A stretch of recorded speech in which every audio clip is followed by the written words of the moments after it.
Hello everyone, welcome to day 4 of my 50 days challenge. তবে এটা এখন যেটা দেখাচ্ছি সেটা আমি খাইনি। এটা হচ্ছে চিংড়ি বিরিয়ানি। ওকে অফিসে টিফিন দিয়েছি। আমার আবার চিংড়ির সাথে ব্রেকআপ হয়ে গেছে এখন, তাই ওকে আর আমি খাই না।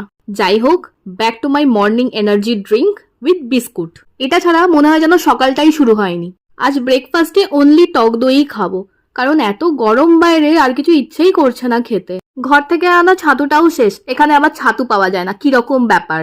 2023 সালের ফেব্রুয়ারি মাসে মধ্যাহ্ন ভোজনে আমি খেয়েছিলাম চিংড়ি আর কাঁকড়া দুটোই, তো সেখান থেকে অ্যালার্জি হয়ে গেছিল। তাই আজকে চিংড়ি বিরিয়ানি থেকে নেমে আসতে হলো আমাকে এই জলজলে খিচুড়িতে আজকের লাঞ্চ। বিকেলে খেলাম 1 কাপ গরম জল, হ্যাঁ জল, কারণ এসিতে বসে গলা ব্যথা শুরু হয়ে যাচ্ছে। আর দেখলাম টেবিলে এই ভুজিয়াটা রাখা আছে, তাই ওটাও সাঁটিয়ে নিলাম। আজ রাতে ডিনারে বানিয়েছিলাম চিকন, সাথে নিয়েছিলাম bread. I love this combo. আমার এরকম উদ্ভট কম্বিনেশনের খাবার খেতেই যেন বেশি ভালো লাগে। I don't know Y. Okay bye.